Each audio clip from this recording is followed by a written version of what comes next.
Robby Purisima ng Office of Civilian Defense, Yusek Hope Hervilla, DSWD, Yusek Nestor Kinsay, DILG, Senior Superintendent Benigno Durana, PNP, Director Mario Marasigan, DOE, Director Esperanza Kayanan, and Mr. Richard Urendain ng Pag-asa, Yusek Renato Solidum ng DOST. Siguro dahil this is our second briefing, Yusek Renato Solidum, can you give us an update on the weather, please?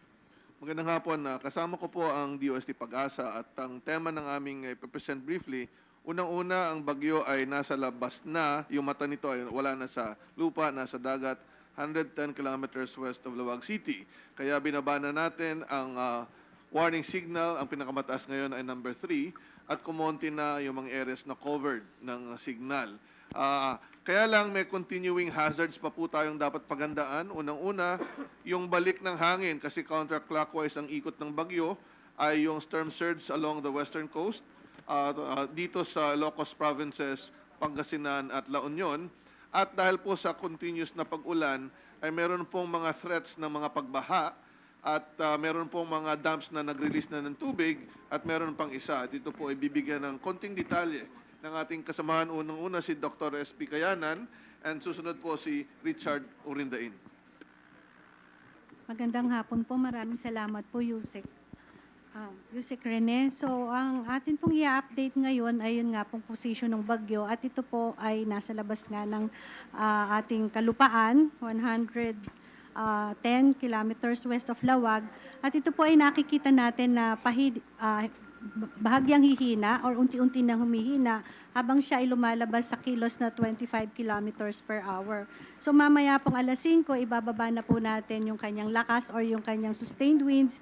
So 160 kilometers per hour at yung pong kanyang bugso ay 195 kilometers per hour na lamang. Subalit, habang ito po ay nasa karagatan, meron pa pong kalahati yung cloud bands at yung ikot po ng hangin ay tatama pa sa ating mga kalupaan at ito po ay posibleng magkaroon po ng storm surge.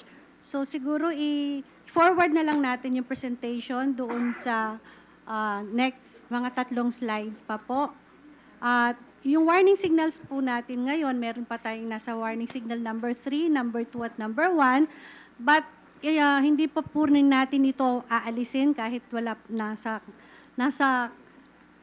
pakibaba na po. Hindi pa rin po natin ito aalisin totally kahit nasa karagatan na yung ating bagyo dahil may hampas pa po or bugso pa rin po ng hangin. But sa estimate po natin, ang bagyo po ay lalabas ng Philippine Area of Responsibility mamayang gabi around past 8. At dito pa lang po tayo medyo magbababa ng ating warning signal. So ang Metro Manila, more or less, mamayang gabi pa po, mga bandang past 8 pa natin tatanggalin yung signal.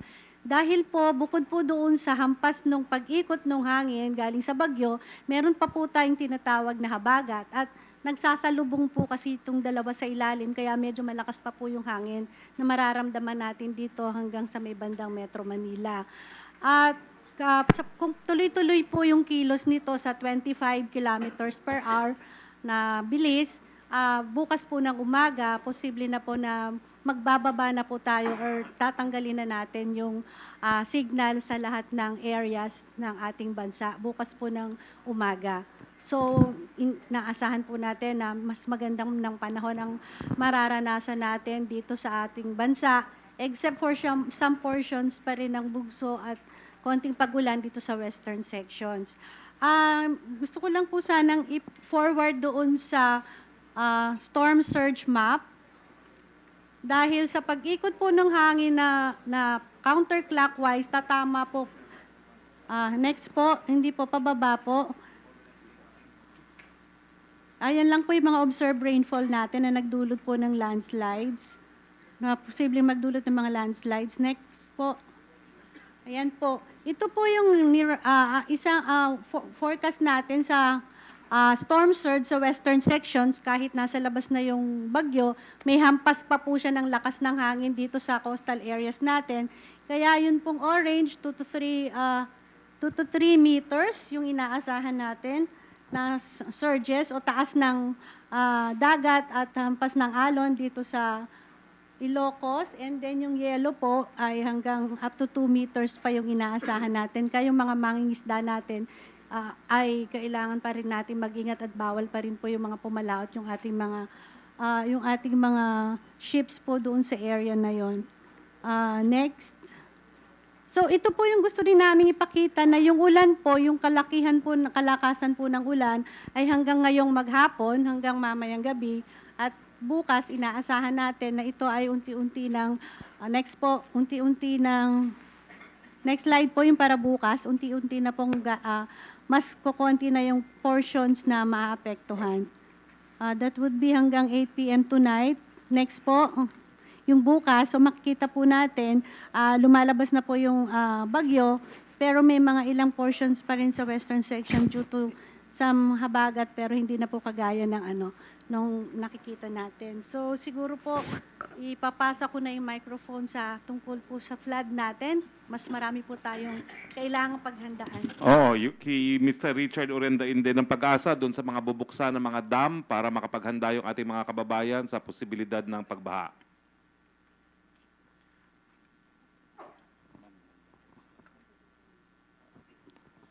Yes, thank you very much po, Sec, and magandang hapon po sa inyong lahat. Updates po tayo dun sa minomonitor nating dams and river basins po dito po sa ating bansa. And next, sa dam po natin, yung cascading dam from Itugon, Benguet down to Pangasinan, isa-isayin ko po yung Ambuklaw Dam, 8 gate na po yung nakabukas nito. Full opening po yung Ambuklaw Dam. Total opening niya is 21.5 meters and yung total outflow niya is 2,592.79 cubic meter per second. And sasaluhin po ito ni Binga Dam. Now yung kay Binga Dam po, naka-full open din po, 6 gates. 23.5 meters yung total opening and 2,097.86 cubic meter per second. Sasaluhin po ito ni San Roque Dam. Based doon sa computation namin na yung total outflow niya na 2,097.86 cubic meter per second, tinanggal namin yung estimated rainfall na yung forecast rainfall natin, aabot pa rin siya sa 280 meters na elevation, which is yung po yung spilling level. Nag-announce po itong San Roque Dam na magbubukas po ngayong alas 5 ng hapon. Magbubukas po sila ng 1 gate, 0.5 of a meter. And ang total discharge niya is around 286.24 cubic meter per second. So medyo maliit lang po yun. Babagsak po ito sa Agno River. And kayang-kaya po itong i-handle ng Agno River dahil yung tolerable flow ni Agno River is around 1,600 cubic meter per second. So hindi po ito gaanong makakaapekto or magkakaroon ng flooding within Agno River. But mayroon tayong mga pag-ulan within yung Allied, Sinukalan and Buwid River. Yung po yung south ng Baguio City. Yung po yung nagpapabaha dito po sa portion ng Dagupan, Urdaneta City, and San Fabian. So, ini-expect po natin na magkakaroon po ng flood inundation within that area dahil nga po patuloy pa rin yung mga pag-ulan doon po sa upstream ng nabanggit kong mga ilog. So, aside from yung cascading dam natin, si Magat Dam po ay, pakibalik lang po, si Magat po ay nag-reduce na po from total opening niya na 6 meters kaninang umaga. Nag-reduce na po siya ng 2 gates and total opening niya is 1 gate and 184.4. Yung inilalabas niya po sa ngayon, which is kayang-kaya na pong i-handle ni Magat River dahil yung pinaka-minimum flow na kayang i-accommodate, which is yung dito po sa Reyna Mercedes, yun po yung pinaka-makipot na portion doon along Magat River na 800 cubic meter per second, kayang-kaya na pong i-handle ito. Pero kanina pong madaling araw nagkaroon po ng pagbaha within that area dahil nga po umabot ng 1,200 cubic meter per second na discharge itong Magat Dam. Yes, Magat Dam. Next slide, please. So, ito po yung areas, yung mostly affected by this dam release. Unahin ko po dito sa Binga Ambuklaw Dam. 2 barangay lang po ito dito sa Itogon, Benguet, which is yung Barangay Dalupirip and Barangay Tinungdan. So, 2 barangay lang po ito. And bago po ito mag-release, naabisuhan na po ito. Wala na pong taon nakatira within doon po sa gilid ng ilog na yan. And ito pong San Roque, dahil hindi pa rin natin isinasantabi yung pagdagdag ng pagbukas ng San Roque dahil napakalakas po ng inflow from Binga Dam. So may possibility pa rin na magbukas ng another gate itong San Roque Dam dahil hindi niya kayang i-accommodate yung ganong kalaking volume ng tubig. So yung most likely ang affected area nito is from upstream. Ito po yung San Manuel, San Nicolas, Tayug, Santa Maria, Asingan, Villasis, Alcala, Bautista, Rosales, and Bayambang. Yun po yung target area from pag-release ng San Roque Dam hanggang Bayambang po. And ang lag time nito is umaabot po ng 12 to 18 hours bago po makarating ng Bayambang. And katulad ng nabanggit ko kanina po, ito po yung Reyna Mercedes, receding na po ngayon yung barangay Turod sa Reyna Mercedes po ito sa Isabela. Next slide please. And kanina pong alauna ng hapon, alas 10 ng umaga po, nag-announce po ng release itong Ipo Dam. Ito po yung cascading dam ng Angat, Ipo, and Bustos Dam. Si Angat Dam po, nagkaroon din ng rapid increase but then hindi pa rin po nagre-release sa ngayon. Pero ina-expect natin, kung patuloy yung mga pagulan within the watershed ng Angat Dam, maaari pong magbukas din si Angat Dam. And medyo hapon na ngayon, bawal po ang mag-release ng tubig, sir, sa gabi. So baka maaaring bukas po magkaroon ng release si Angat Dam kung patuloy yung mga pagulan within the watershed ng Angat Dam. And ito nga po si Ipo Dam, napuno ito kanina. At nag-release po ito ng tubig. Ang total opening niya sa ngayon is 2 gates and 1 meter, 184.4 cubic meter per second ang inilalabas nito. And isang barangay lang po ang pwedeng maapektuhan ito dito po sa Norsagaray, Bulacan. Ito po yung unang downstream na natatamaan nitong release ni Ipo Dam, which is yung Norsagaray. Isang barangay lang po yun. And hindi pa rin natin isasantabi yung pagpapakawala ni Ipo and kung sakasakali magpakawala si Angat Dam. Ito po yung mga lugar na most likely affected by this release. Ito po yung Norsagaray, Angat, San Rafael, Bustos, Baliwag, Pulilan, Plaridel, Paumbong, and Hagonoy. So, yun po talaga ang most likely na maapektuhan. Lalong-lalo na kung magbubukas po itong si Angat Dam. And kahit wala na pong mga pag-ulan, within the watershed, dahil nga po yung lag time, yung flow ng tubig from doon po sa upstream or sa bundok, umaabot po ng 24 to 28 hours, 24 to 48 hours bago po bumagsak doon sa reservoir. So next slide please. And yung mga minomonitor nating river basins, banggitin ko na rin po yung issuance namin kaninang umaga, yung Cordillera Administrative Region, Ilocos, Cagayan Valley, Central Luzon, Calabarzon, Mimaropa, Bicol, and buong Visayas po, and one from Zamboanga Peninsula. Nagkaroon po ng flash flooding dito sa Zamboanga Peninsula due to heavy rains caused by enhanced southwest monsoon. Kahapon po ito nangyari. And yung mga warnings natin dito nga sa Pasig, Marikina, and Tulyahan River Basin, Bicol, Pampanga, Cagayan, and Agno. Isa-isang ko po. Next slide, please. So, ito po yung scenario natin dito po sa Pasig Marikina River Basin. Kanina pong hindi ko makita. Kanina pong yung Santo Niño, yung mismong minomonitor natin, umabot na po ito sa critical elevation kaninang alas 12:10 ng hapon.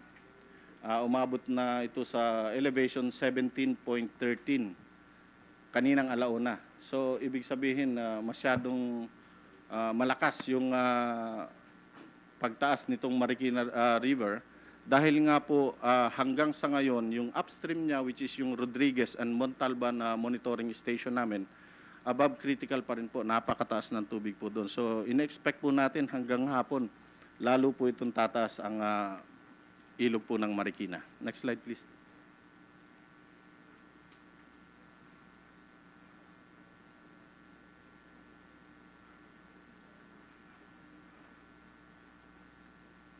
And idagdag ko na rin po, naka-red alert status tayo dito po sa Lamesa Dam. Ito po yung dito sa Quezon City dahil nga po ang elevation ni Lamesa Dam is 79.71 meters na po sa ngayon.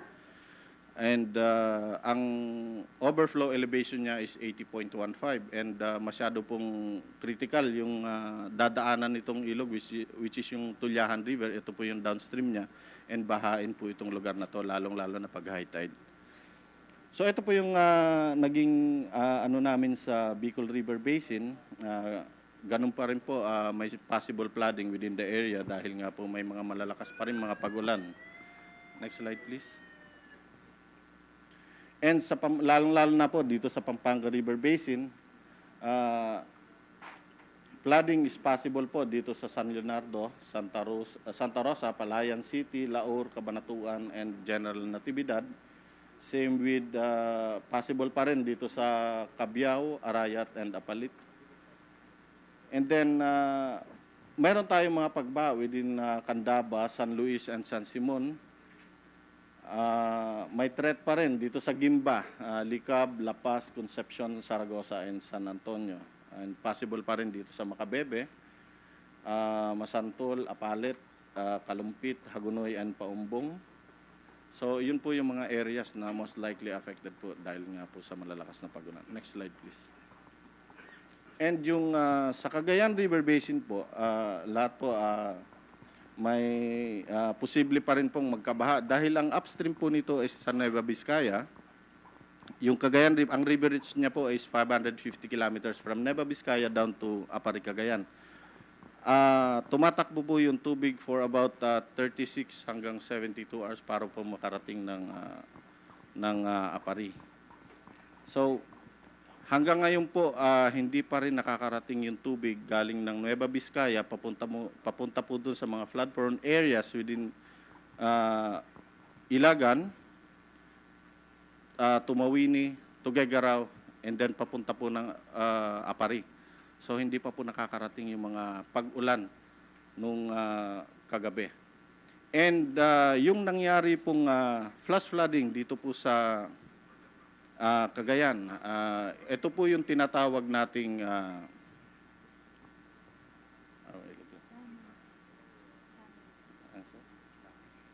yes. Ito po yung sa Peña Blanca na nangyari.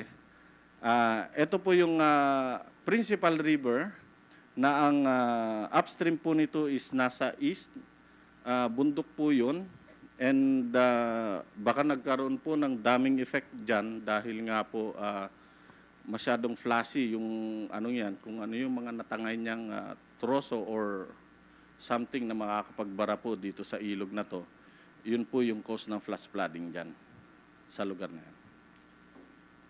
Next slide please. And dito naman po sa Agno River, possible pa rin yung mga pagbaha within that area, nabanggit ko na nga po kanina, na yung mga pagbaha dito po sa Dagupan and Ordaneta City is cause po nung Allied Sinukalan River Basin and Buwid River. Plus yung release po, so hindi po rin natin may sasantabi talaga yung release ni San Roque Dam kung tuloy-tuloy yung pagre-release niya and madadagdagan pa yung gate opening. So with that, maraming salamat. Okay, so bibigay pa rin tayo ng babala doon sa mga nakatira sa tabi ng mga dams at doon sa mga tabi ng mga ilog na bagamat nakalabas na po ng kalupaan ang bagyong Ompong, mataas pa rin po ang tubig at mag-ingat pa rin dahil may posibilidad pa rin ng flash floods. No? At doon naman po sa mga nakatira sa Ilocos region, yung mga nakaharap sa West Philippine Sea, bagamat wala na po sa kalupaan ng bagyong Ompong, may posibilidad pa rin ng storm surge dahil malakas pa rin ang hangin. No? So wag pa rin po tayong bumalik sa ating mga bahay na malapit sa dagat. Doon pa rin po tayo sa mga matataas na mga lugar dahil hindi pa po tayo labas sa perwisyon. No? Now, bad news po, not so good news. Meron na po tayong recorded na unang casualty, si Yusek Halad. Meron na po tayong reports on, siya na ba? Oo, Yusek Halad, unfortunately, no, meron tayong initial casualties reported na, no? Yes, sir. Actually, kanina, nagdadatingan na yung mga reports kasi nagsasagawa na ng assessment at saka response actions yung ating mga LGUs at saka augmented ng ating mga regional government agencies. Kaya nakakapasok na yung mga reports. And kaninang mga tanghali din, nagulat sa atin si ASEC Nicanor Paildon. Nandun siya sa Bagao. Nakarating siya doon sa poblasyon ng Bagao. Kasama si General Salamat ng Northern Luzon Command ng AFP. At nakita nila doon maraming sira ng mga bahay, poste at saka puno na tumba. Pero zero casualty ho sila doon sa Bagao. Yan yung landfall area ng Typhoon Ompong. Pero ang masamang balita dito sa Cordillera, as of now, meron ng 51 incidents ang reported na nangyari doon. 42 doon ay landslides at confirm meron ng 2 patay doon. Parehong mga responders na tumugon sa pagligtas ng mga naapektuhan.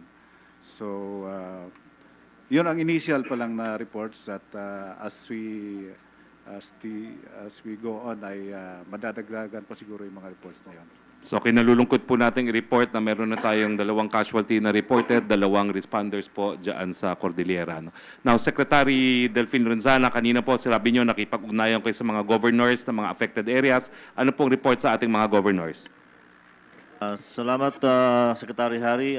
Kanina nakipag-ugnayan ako kay Governor Amado Espino. Ang sabi niya, okay lang kami dito, except kanilang inaabangan yung pagbukas ng San Roque Dam kasi apektado yung Pangasinan, yung mga outflows. Pero otherwise, sabi niya, okay lang sila. Dito naman sa Abra, ang sabi ni Governor Joy Bernas Valera, ang sabi niya, wala silang casualty ngayon, pero meron silang mga preemptive evacuation. Tapos meron na silang nasirang mga kalsada na anuhan ng mga landslide. At sabi niya, I dispatch already my loader at saka grader para i-clear yun. So sabi niya, wala namang masyadong emergency. And so far, they are able to attend to these emergencies. Hindi naman sumasagot si Governor Jaime Marcos kung ano nangyari doon. Doon sa, dagdag lang doon sa report ni General Salamat kasi nag-text din siya sa akin kanina kung ano nangyayari. Nang pasokin nila yung Bagao kasi apparently yung Bagao ang pinakamalaking sira na natamo. Nasalanta ng kasi sila yung unang nasalubong nila yung bagyo. So 3 big power tower ang nasira. 3. Tapos estimated of 1,000 houses were destroyed along the road going to Bagao. Including the Bagao Old Town, kasi may Old Town doon, nasira daw yun. There are 8 barangays isolated with no communications. Tapos kanina, mayroon pang 100 to 150 kilometers easterly wind prevailing. So, at saka maraming nasirang mga properties, especially mga palay nila doon, saka mga road crops. Meron din silang na-rescue na isang bata nung kiniklear nila yung Bagao Old Town. So yun lang lamang ang nakuha ko. I'm still waiting for some reports from Isabela and sa Batanes. Thank you. Thank you, Sec. Lorenzana. Sa pagdating naman po doon sa humanitarian assistance natin, nandito po si Acting Secretary Virginia Orogo. Ano na pong status? Magkano na po nabibigay nating tulong? At ilan na po ang mga nasa evacuation centers natin ngayon? Magandang hapon sa lahat. Mula kanina na 500 families plus, no? Ngayon po ay meron na tayong total na families na 34,808 ang apektado, no? At ang barangay po natin ay 684 ang naapektuhan na. Kasama na po rito yung NCR, Region 1, Region 2, at saka Region 3. Ngayon na dun po sa evacuation center natin, nagbukas na po ang 711 evacuation centers natin na kung saan hinahouse po natin dito yung 64,157 na individual, no? At yung pamilya po na nasa loob nito ay 16,960 na po na pamilya ang nandito. Total na po ito dun sa 711 na evacuation center na kung saan ito na yung nasa NCR, Region 1, Region 2, Region 3 at saka sa CAR. Yung pong nasa labas ng evacuation center natin, meron na po tayong bali pamilya na tinutulungan na 2,635, no? Na kung saan yung total na displaced na families po ay 19,970 na. Yung pong meron po tayong nakapreposition kanina na 361,000 na goods, no? At ang CAR at Region 1, 2, and 3, meron po tayong nakapreposition na rin na 81,600. Ngayon, nag-augment po tayo kanina. Nagdagdag na rin po tayo pa in preparation for kung sakali man po na madagdagan yung ating mga nangangailangan sa evacuation center at saka labas ng evacuation center. Meron na po tayong idinagdag na 49,631 na nagkakahalaga po ito ng 44 million, no? 486,337 and 75 centavos. Ngayon po, dito sa Metro Manila or NCR, meron na po tayong na-augment din na umaabot na 3,401, no? Na food packs, food and non-food po ito. At sa Metro Manila din, as of the reporting period ng 12 noon, a total of 3,224 families na po with 14,915 individuals are reported to be staying in the said, yung mga binanggit po nating evacuation centers. Ngayon, 1,612 families with 8,448 individuals naman po ay nasa Marikina ngayon, no?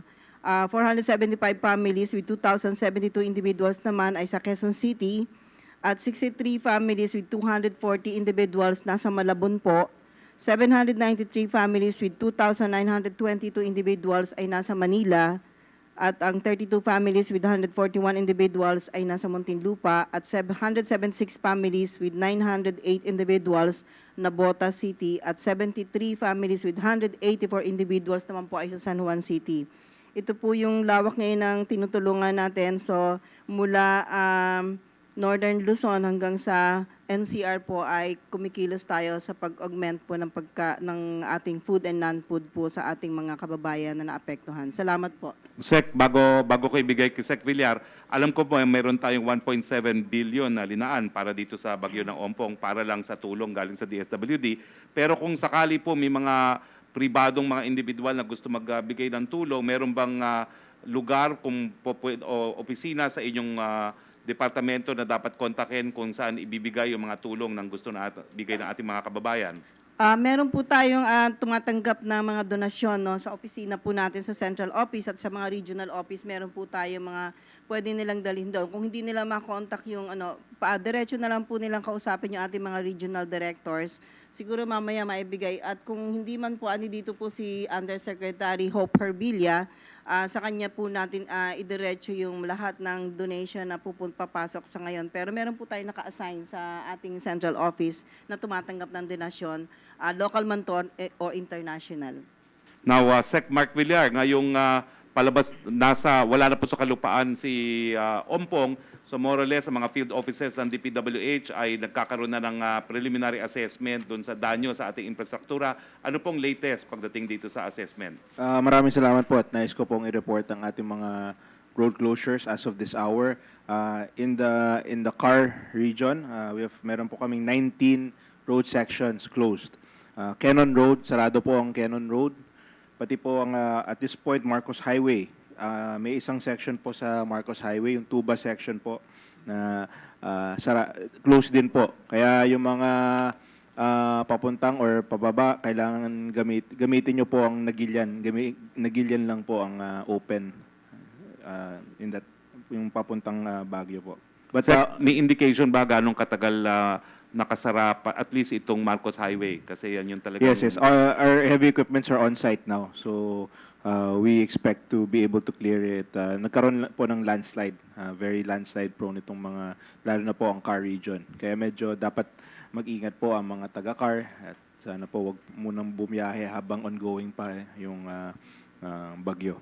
At ang other roads po that are closed, na may closed road section, Benguet Vizcaya Road, Baguio Bontoc Road, Abra Ilocos Norte Road, Abra Ilocos Sur Road, Claveria Calanasan Road, Pico Lantang, Acop Kapangan Road, Acop Cosolan Road, Banawe Hungduan Benguet Road, Bulo National Road, Mountain Province Boundary Calanan Road, Kalinga Abra Road, Mountain Province Nueva Vizcaya Road, Mountain Province Ilocos Sur, and Junction Talubin Badlig Natonin Road.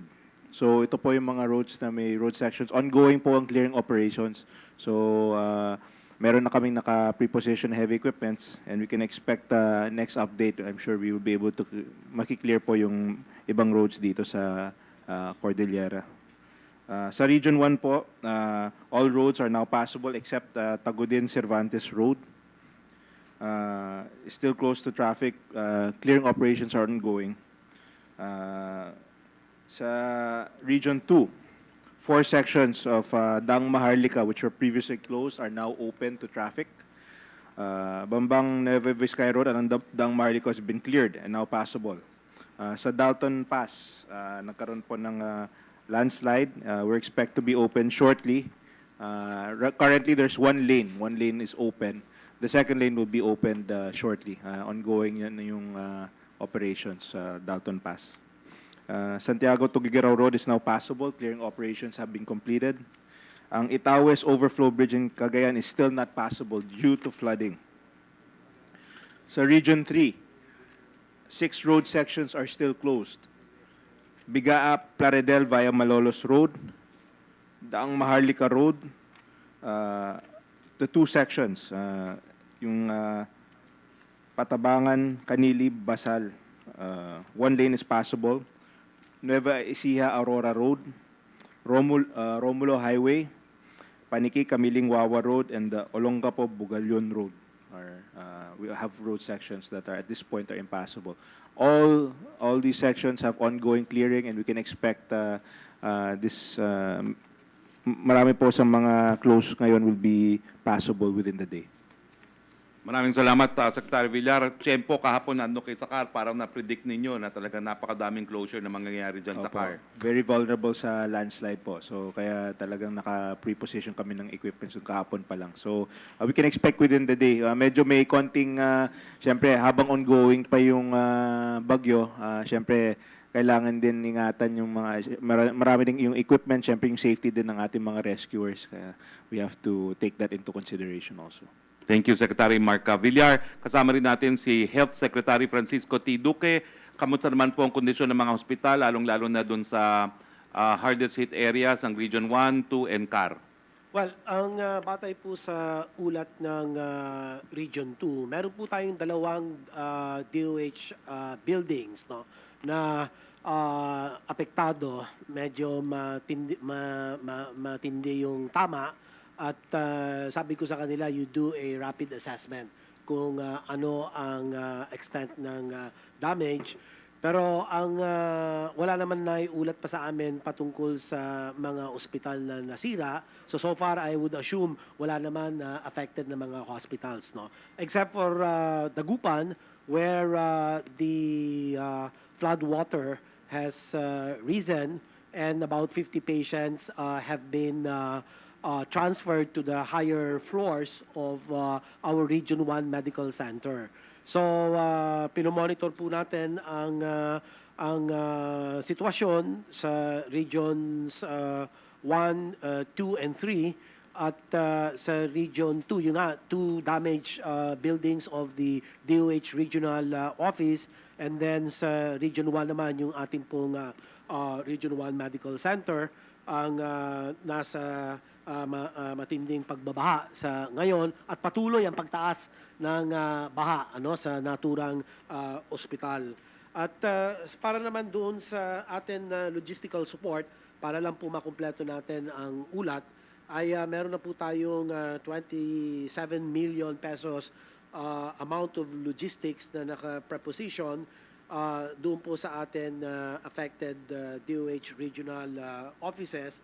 And meron din po tayo sa kasalukuyang available 39 million thereabouts na alaga ng logistics na andito pa po sa atin central office, but depending po sa request o hiling ng ating pong mga regional directors ay patuloy naman po na dinadagdagan natin ang halaga ng logistical support.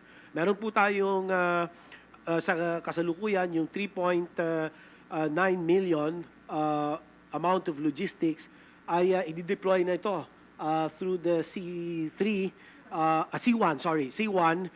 to regions 1, 2, and 3, no? So ngayon po ay inihahanda na yan at I will have to await for whether the C1 has already taken off. Pagdating po sa Health Human Resource, meron po tayong 34 Health Emergency Response Teams na naka-estasyon po sa Regions 1, 2, 3, 4A, 4B, 5, 6, 7, 9, CAR, and NCR. And moreover, there are also Health Emergency Management Bureau has already deployed 2 teams to participate in the Rapid Damage Assessment and Needs Analysis, and the National Incident Management Team andun po sa Clark, Pampanga. At ang mga karagdagan ulat po ay ang sa regional offices po, gaya ng nasabi ko, ulitin ko lang, yung Rapid Health Assessment Teams sa kasalukuyan, sila po nag-a-assess ng mga damages ng atin health facilities, at we are also determining the health needs in the evacuation centers. Yung pong nasabi naman kanina ng DSWD, ganun din po naman ang datos namin. Sa Region 2, gaya ng nasabi ko, yung dalawang buildings severely damaged, kasama din ang mga kasangkapan at mga dokumento. At doon din ay nag-deploy din tayo ng dalawang health emergency response teams to Bagao naman in particular. And we also have the DOH NCRO that has coordinated with LGUs for updates on the status of the respective areas of jurisdiction. At ang atin naman patuloy na pagbibigay ng mga gamot, lalong-lalo na po ang doxycycline, dahil sa ngayon ay hindi na maiwasan ng pagbabaha. So ang tulong na maibibigay natin dito ay sa pamamagitan ng antibiotic prophylaxis, and in particular doxycycline sa mga regions na kung saan matindi ang pagbabaha. At panghuli na lang po ay meron na po kaming mga emergency purchase of additional supplies and goods, again to be used by our ERTs, emergency response teams, in regions 3, and also we have organized 50 to 100% of manpower to act as standby emergency medical teams, and also we have 3 disaster management medical teams also on standby in Ilocos Sur for possible deployment anytime now to the affected evacuation center. So yun lang po ang ulat po mula sa DOH. Sec, wala pa tayong datos kung ilan ang na-report na injured na nabigyan na ng serbisyo ng DOH sa ngayon? Well, ang report lang sa atin mula sa Region 2 ay ang tatlo pong mga sakit na kanilang tinutugunan. Ito po yung acute respiratory infection, yung pong hypertension at mga palagdat-lagnat. Ito lang po ang pinakahuling ulat mula po sa Region 2 DOH. Yung sa mga evacuation centers sa SEC, magpapadala ba tayo ng mga doktor o nurses doon? Meron po tayong tayo, mga doktor and nurses? Meron po tayong mga nakahandang mga doktor, nurses at mga sa response teams po natin ay binabantayan po nila kung meron sakasakaling outbreaks or epidemya sa mga naturang evacuation centers. Maraming salamat, Secretary Duque. Kasama rin natin si MMDA Chairman General Danilo Lim. Chair, bagamat hindi po tayo na single number 4 sa Metro Manila, nabalita rin na maraming mga forced evacuation, lalo na dyan sa mga tabing area ng Manila Bay. At saka kanina po nagkaroon ng update ang Pag-asa doon sa mga binubuksang mga dams na makakaapekto sa ibang lugar ng Metro Manila at yung mga rivers kasama ng Marikina River, no, na mukhang tataas ang level, no. Ano po ang mga report sa inyo ngayon sa MMDA pagdating sa mga sakuna na nangyayari dito sa Metro Manila? Magandang hapon sa ating lahat. Mukhang hindi naman talaga matindi yung tama ng bagyo dito sa Kalakhang, Maynila. Kumpara sa potential na pwedeng ipinsala na idulot nito.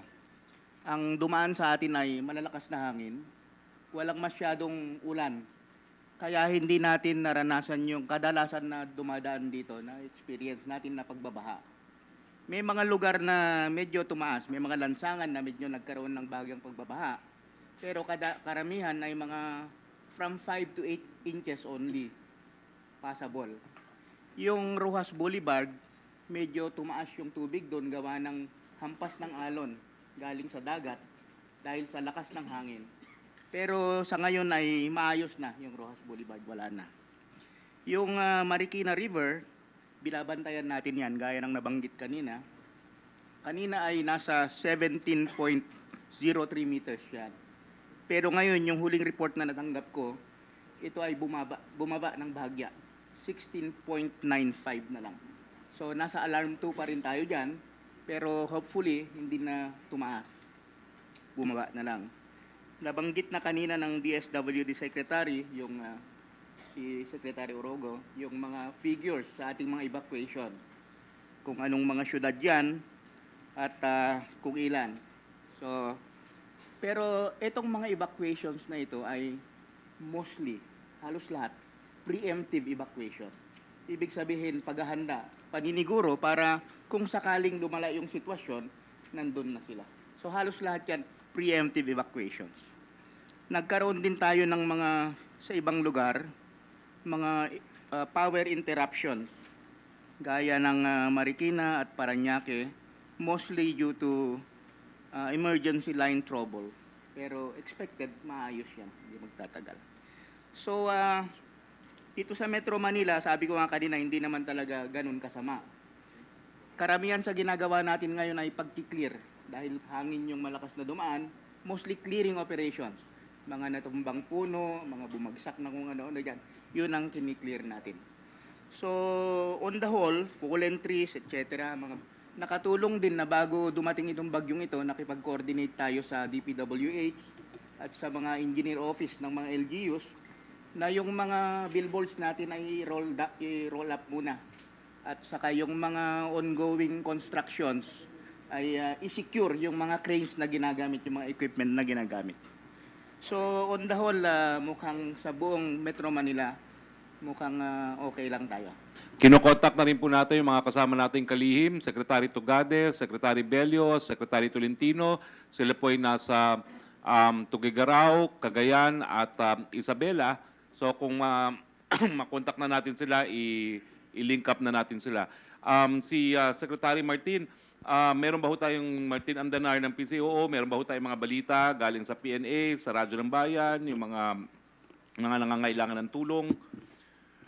Thank you, Sec. Harry, sa ngayon po ay tuloy-tuloy ang broadcast ng ating mga government media agencies. Kasama po dito ang PTV at ang Radyo Pilipinas. Meron po tayong Typhoon Ompong special coverage. Ang ating mga radio stations po, RP1 sa Luzon, Agoo, sa Batanes, sa Baguio, sa Bontoc, Dagupan, Lawag, Tabuk, Tayog, Lucena, sa Virac, sa Central Luzon, meron din po tayo, Ilocos Sur, Norte, ay tuloy-tuloy po ang kanilang broadcast except po sa isa sa mga radio station natin. Dito po naman sa may Cagayan, kung saan ay nasira po yung ating transmitter. Pero kasalukuyang ay kinukumpuni na po yung transmitter para po ito'y makapag-broadcast muli. Ngayon po, sa pagdating naman sa coverage natin sa social media, ay tuloy-tuloy po ang Philippine Information Agency, PNA, The Presser, RP, PTV, Presscoms, at ang RTVM. Tuloy-tuloy po ang kanilang serbisyo. At nais ko lang pong manawagan sa publiko na kapag meron po kayong natanggap na mga misinformation or disinformation, meron din po tayong Dismiss Disinformation na Facebook page. Ay padala lang po doon at tutulungan po namin kayo na at least masabihan ng publiko na disinformation po ang pinapakalat. Kanina po kausap ko si Secretary Bongo, Secretary Harry, at ang sabi po ni Secretary Bongo sa programa namin sa Radyo Pilipinas na oras na nagbigay po ng go signal ang kaap ay pupunta mismo, dediretso po ang Pangulo sa mga lugar kung saan ay talagang napinsala nitong bagyong Ompong. Salamat po. Inaasahan kay Presidente yan na matapos lang itong bagyo, lilipad at lilipad dyan ng Presidente. Doon naman po sa kay ASEC Manuel S. Gonzales, ano po yung status ng mga stranded na mga naglalayag at yung pong mga serbisyo na naibibigay natin sa kanila habang sila po ay mga stranded?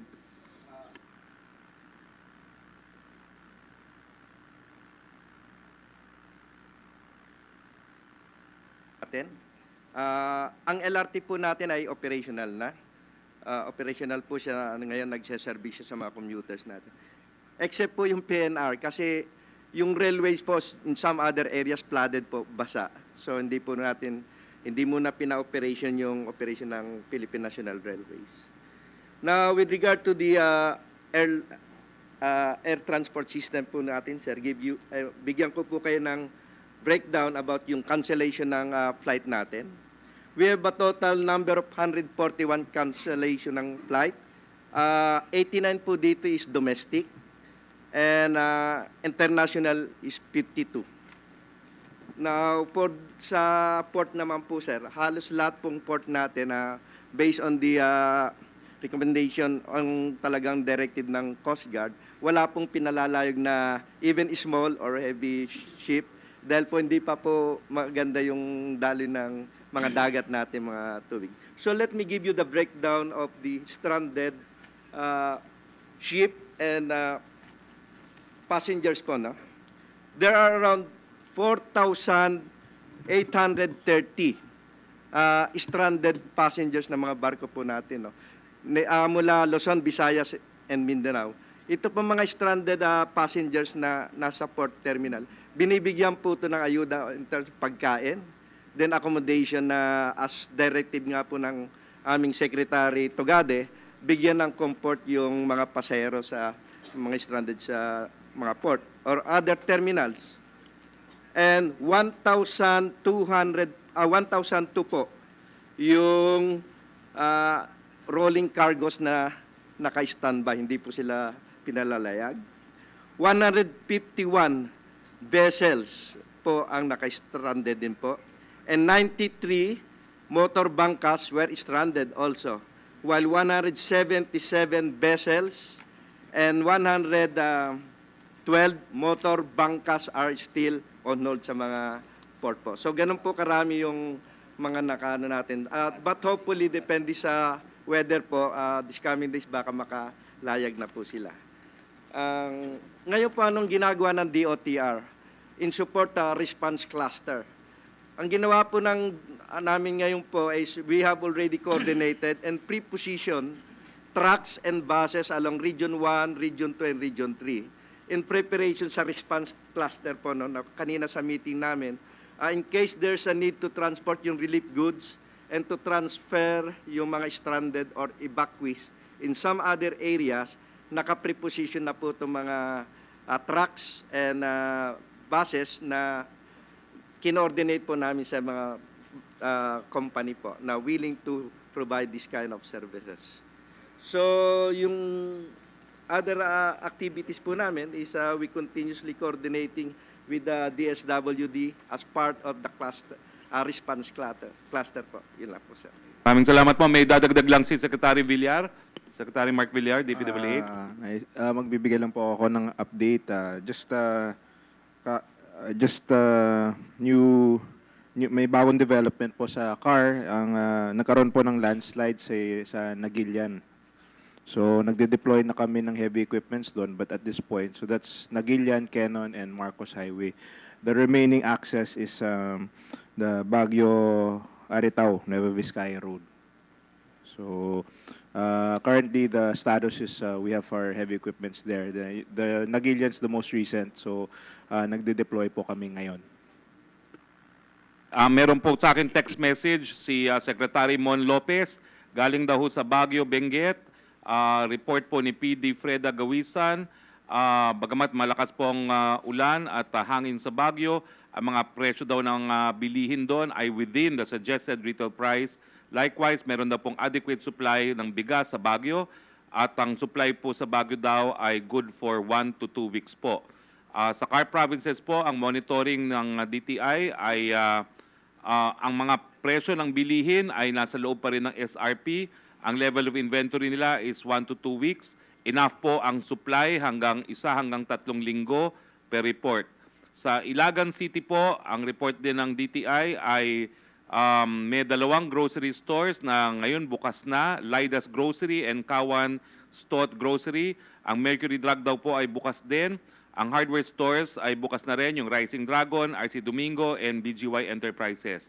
Lahat po ng palengke ay sarado pa, pero ang mga gasolinahan daw po ay bukas. Wala naman daw pong mga electrical posts na damage, pero as of 7:30 p.m. meron pa rin power shutdown. No? Yung mga mamimili daw po ay bumibili ng pandesal sa mga bakeries. Ina-advise po natin lahat po ng mga negosyante, may-ari ng mga tindahan dito sa mga apektadong lugar ng Ompong na sumunod sa price freeze. Ang mga supermarket daw po hindi pa bukas, pero sapat naman po ang supply. No? Sa Region 1, ang sabi ni Secretary Mon Lopez, all LGUs in the province of Ilocos Norte, Sur are on alert. Per monitoring, NFA rice are available, 3 to 5 kilos per customer. No? Commercial rice are readily available at 48 pesos to 52 per kilo. Meron din daw RMR, 40 pesos 75 to 43. Supply situation ay sapat-sapat naman po. Ang fish, ang bangus ay 160 per kilo, galunggong 120 per kilo, tilapia 100 per kilo. Ang supply po ang abundant. Ang chicken po, whole dress, 140 to 150 per kilo. Supply po abundant. Ang baboy, 200 to 240 per kilo. At sapat-sapat naman daw po. Ang presyo ng gulay medyo mataas po dahil daw sa limited supply, dahil nga daw sa patuloy na pag-ulang. Ang update from manufacturers, Century Canning has 2 months inventory in the affected areas. Ito po siguro yung mga sardinas, no, at saka mga tuna. At to ensure continuous supply, no, meron po silang supply na aabot para sa 2 hanggang 4 na linggong inventory. No. Ang Nestle daw ho ay meron ding 2 to 4 weeks stocks in distributors. Ang SMC Pure Foods has ample supply inventory in the area and can easily be replenished. Now, may contact na ba tayo kay Secretary Tugade? Nako, kung nakikinig kayo, Secretary Tugade, Secretary Bello, medyo nahihirapan na kami mag-contact sa inyo. You can contact us also through our satellite phones. Pero si Secretary Francis parang hindi rin gumagana yung satellite phone doon sa kanyang lugar, no, dahil wala siyang pang-charge, no. So anyway, si DILG USEC Nestor Kinsay, unang-una po merong kumbensyon ng mga mayors ng Luzon sa Davao sa Lunes. Ano po ang status nito? Marami pong tumatawag sa akin ng mga mayor kung matutuloy ang LMP convention sa Davao sa Lunes. Ayun pong convention po ay na-postpone na po at i-announce na lang po natin kung kailan po yung susunod po na convention po. Yung pong Ang report sa ating mga lokal na pamahalaan marami dyan. po kami natanggap na tawag galing po sa ating 911 and everything was already enacted po ng ating Bureau of Fire at ng ating PNP, especially po dun sa Cordillera and sa Region 2. And we received reports also that in some areas na medyo wala pong masyadong tinamaan, yung pong ating LGUs at ating PNP at saka BAP ay nakakonduct na po ng clearing operations. So, yun na po, may report din po ang ating PNP. Sige po, sa ating PNP, ano po ang latest report? Maraming salamat, Sec, at magandang hapon po sa ating lahat. Ayon po sa ulat ng mga ating mga regional police offices po sa mga apektadong lugar, dagdag ko lang po yung sa report ni Yusek Halad, meron po tayong maliban po doon sa dalawang naitalang namatay, doon po sa Baguio City because of the landslide, meron po tayong isang nakitang patay no, na lumulutang po doon sa Marikina River sa ilalim po ng Javier Bridge sa may Bunga, Pasig City. No? Ito po ay apparently 9 to 12 years old. Unknown pa po kung sino po siya. Ito po ay babae. So far po, base po sa aming tala po doon, sa aming Critical Incident Management Committee Center na ngayon ay operational doon po sa Philippine National Police Headquarters. Ito po, so far, 3 po yung patay na naitala po sa aming datos. At sa mga nasugatan din po, meron po tayong maliban po sa na-report po namin na 2 nasugatan because of electrocution, meron po tayong 2 nasugatan din because of the landslide. Yung natabunan po ang kanilang mga bahay because of the landslide due to heavy rains. Meron po tayong isa doon sa Baguio City at isa din po sa Itugon, Benguet. Maliban po doon, meron po tayong 2 naitalang missing, no? Dahil po sa landslide pa rin po, no?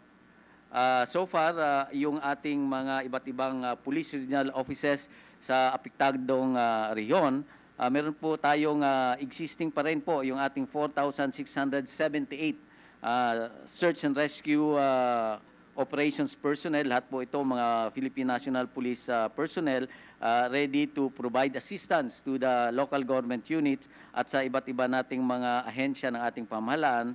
At so far po, magandang report po ito. For the last 24 hours po, walang naitalang krimen sa ating bansa, no? Dahil po lahat po siguro ng kriminal ay talagang inayos din nila ang kanilang mga bahay, no? Parang Pacquiao din pala yung si Ompong, no? Papasalamat po kami sa mga magnanakaw, mamamatay tao, at hindi kayo gumagawa ng krimen, hindi kayo nagpapadagdag ng pasakit sa ating bayan. Maraming salamat po. Sana patuloy niyo po na wag na kayo gumawa ng krimen. Salamat po. Ngunit po, hindi natin pwedeng maasahan kung ano po yung nasa utak ng ating mga kriminal na ito na ano. Kaya nga po, meron po tayo, no? Out of the 4,678 search and rescue operations po, ang iba sa kanila po ay were already deployed for law and order operations po. Sa ngayon, naitala po ng ating mga iba't ibang police regional offices, meron po tayong 6,887 personnel deployed for law and order operation. Lalo-lalo na po doon sa mga evacuation centers, doon po sila nagkakandak ng peace and order and security operation. At lalo-lalo na po doon sa mga vacated, no, na mga barangay kung saan po ay wala po doon na kanilang mga may-ari dahil po nandun sila sa evacuation center. So far po, ganun pa rin, we are still on full alert. Dahilan po, in-expect po natin magkakaroon ng iba't ibang baha, no? Sa mga apektadong lugar.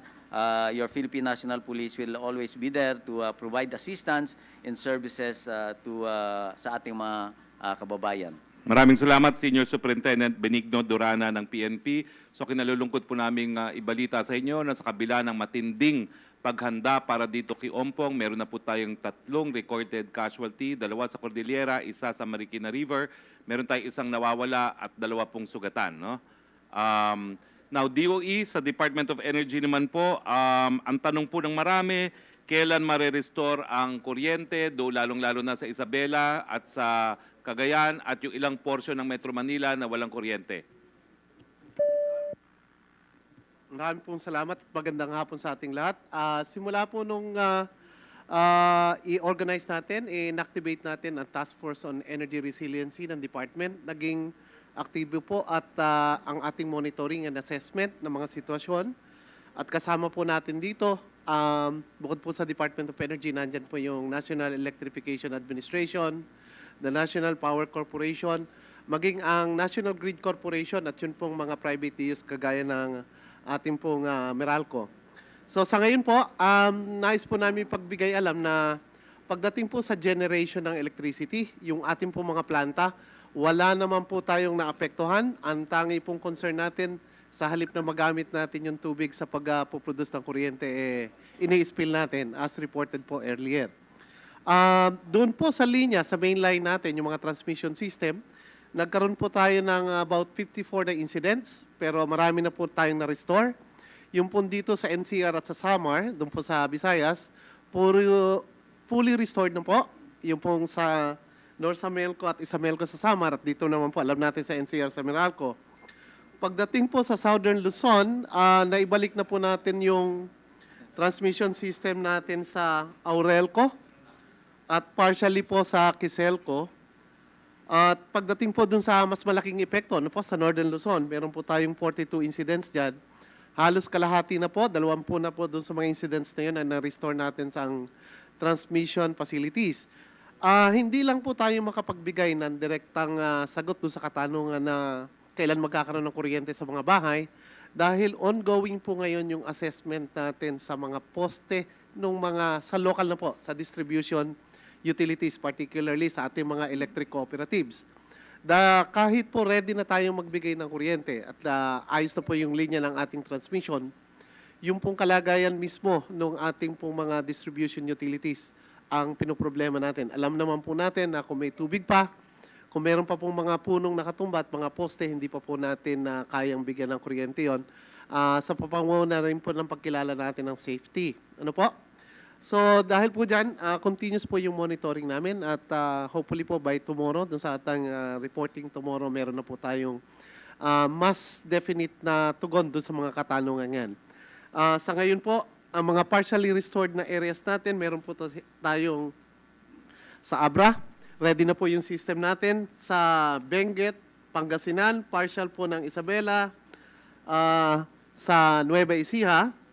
Ang wala pa po tayong assurance kung na-restore na ay dito po sa Ilocos Region, particularly sa Ilocos Sur, Mountain Province, Central Pangasinan, portion po ng Nueva Vizcaya at portion po ng Tarlac.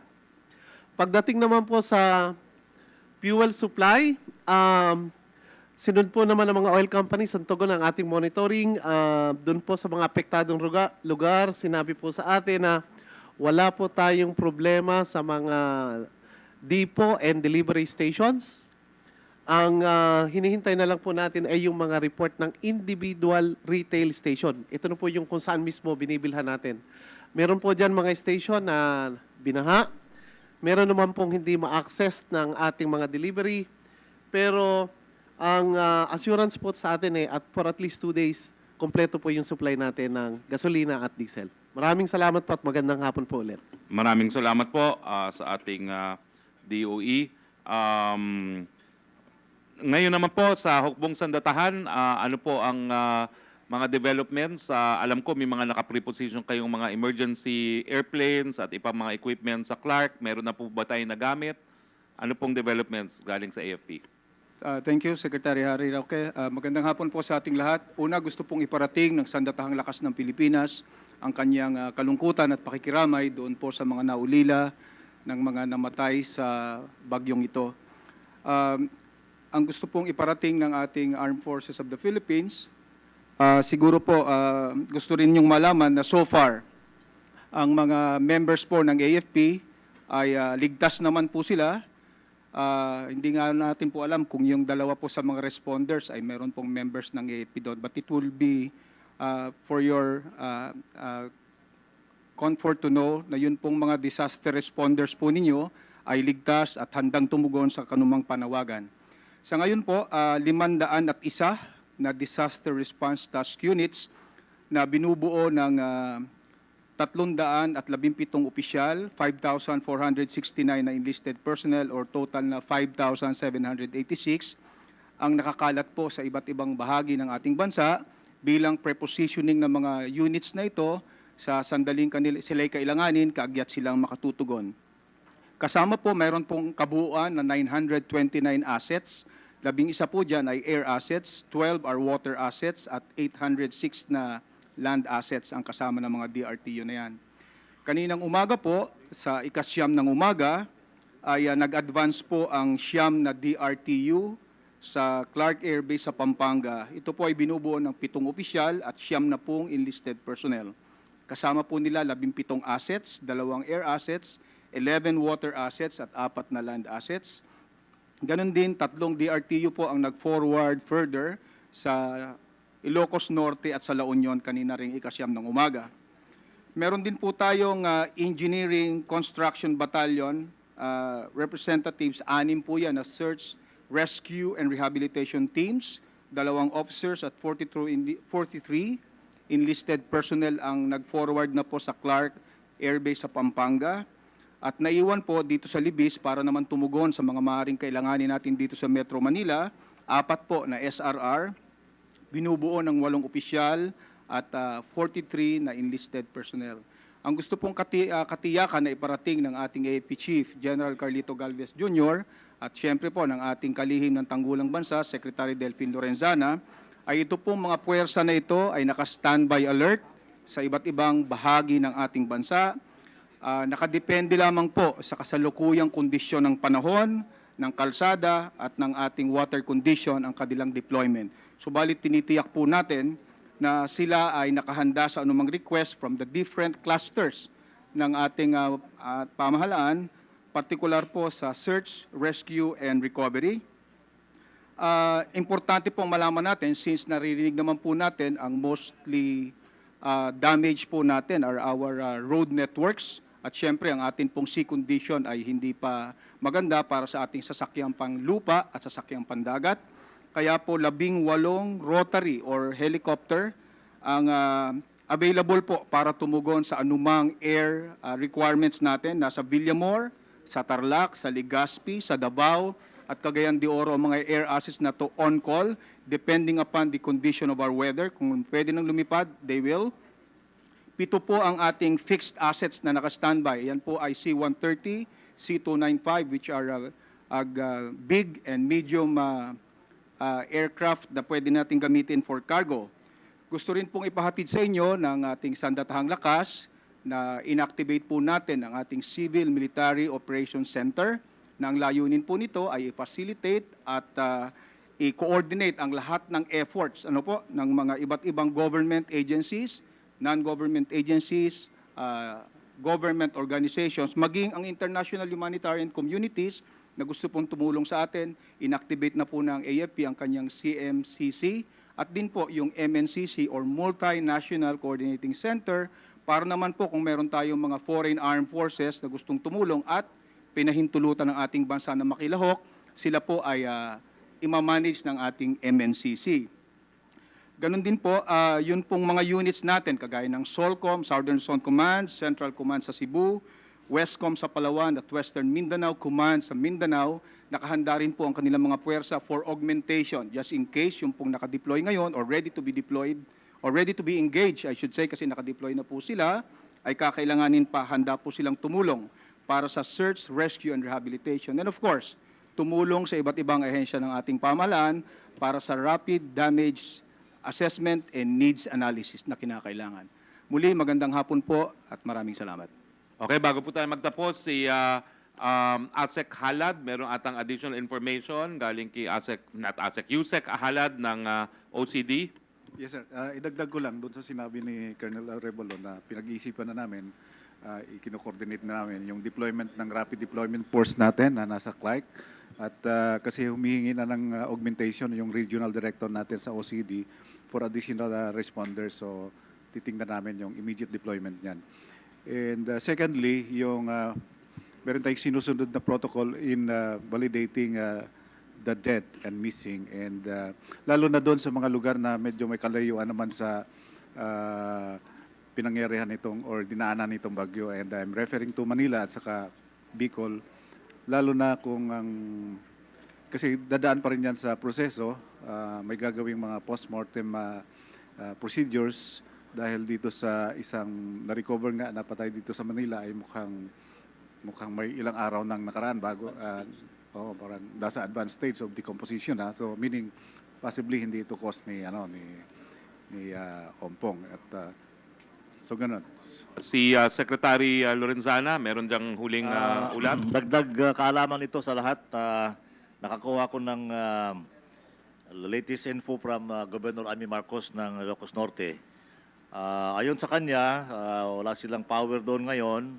Meron siyang 11,000 evacuees from coastal areas na ayaw pa niyang pabilikin dahil meron pa mga storm surge. Meron na siyang confirm one death pero mukhang hindi naman ito storm-related kasi matanda at may sakit sa puso. Meron siyang sinasabi, ang pala, mahangin pa doon at saka tuloy-tuloy pa ang ulan. Kaya yung mga responders niya ayaw niya palabasin dahil matamaan daw ng mga nagliliparang yero. So hindi pa sila makalabas. Baka bukas na raw sila lalabas. Ang estimate niya ng kanilang agricultural damage ay 1.3 billion pesos and counting. Thank you. Now, si ASEC Toby Purisima ay magbibigay ng mga hotline numbers ng NDRRMC para kung may mga kailangan iparating sa mga kinakaukulan. Nais po natin ulit ipagbigay alam ang mga hotlines natin dito sa National Disaster Risk Reduction and Management Operations Center sa Camp Aguinaldo. Ito po ay 911-5061-65, 911-5061-65, local 100. At nais rin po natin ipagbigay alam ang number ng DSWD Dream B. Ito po ay 355-4017, 355-4017. Patuloy po tayong sumunod sa mga advisories ng NDRRMC at ng mga local DRRMCs at ng ating mga LGUs. Maraming salamat po. So far po sa ating latest status briefing ngayon, dalawa pa rin ang kumpirmadong patay dahil yung sinasabing nahanap sa Marikina River mukhang baka hindi storm-related. Possibly another one, may dalawang sugatan.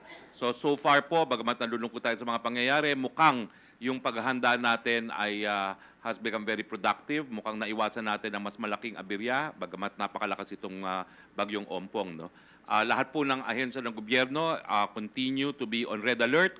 Lahat po ng taong gobyerno nagtatrabaho, karamihan po ng mga kabinete naririto sa NDRRMC at meron po tayong 3 kasama ngayon doon sa Isabela at Cagayan na on the ground. Hindi na po namin sila panandali ang makontak, but we will try to contact them for our later briefing. Ang susunod pong briefing natin will be 3 p.m. tomorrow here as well. And then on Monday, I expect that all the cabinet members or all those who can make it will also proceed to Cagayan, no, where we will have a briefing on Monday. No. Ang idea po is to bring government where services are needed. No. So we will prepare to conduct our Monday briefing in Cagayan, ground zero of Typhoon Ompong. So yun na lang po muna hanggat sa susunod na briefing po 3 p.m. Maraming salamat po sa inyo at kasama niyo po ang gobyerno ninyo, ang administrasyon ni Presidente Duterte sa mga panahon ng pagsubok nito. Magandang hapon po sa inyong lahat.